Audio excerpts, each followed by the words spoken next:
Well, we should go. No, we can't go yet. We're already late.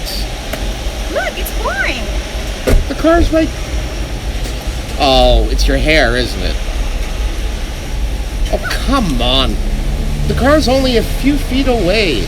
Don't worry about getting a little water on your hair. I mean, seriously, it won't change anything. You don't understand because you don't have it. What? I mean, your hair is What? Pretty much gone, so... Gone? Are you saying I'm bald? No, not at all. You're fine. You're a bit kind of shiny, but... Shiny? Yeah, it's good. It's a compliment. It's bright, and thank you so much for being bright. It's pouring.